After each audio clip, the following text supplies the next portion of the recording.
Coverage continues right now. New Haven was actually spared the worst when the storm's path shifted a little east, but the city is not completely out of the woods. City officials are actually worried about the chance for some flash flooding with today's rain. It's really been pouring in some areas of the state. Channel 3 Eyewitness News reporter Mike Savino live from the Elm City with more. Mike, how are the conditions there right now?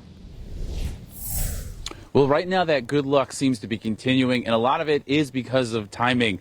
Henri's heaviest rains came when the tide was lower yesterday. Today it stopped raining early this afternoon, and now the tide is going back out if it does start raining. And that's a good thing here in New Haven because the city's stormwater system brings runoff into Long Island Sound. So if the tide is higher, the system works slower. That creates a higher risk of flooding. Now, with all that said, there was still some flooding in some low-lying areas over on Concord Street today. We saw some flooding still this morning until a public works crew was able to clear out a storm basin, and that water went away very quickly.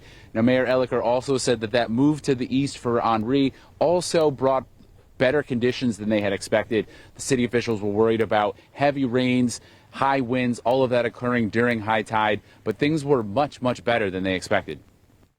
We had 0 power outages, believe it or not, and the storm's timing was good in that it landed at a moment when the tide was going out, so we didn't see the kind of significant flooding that we've seen in other storms.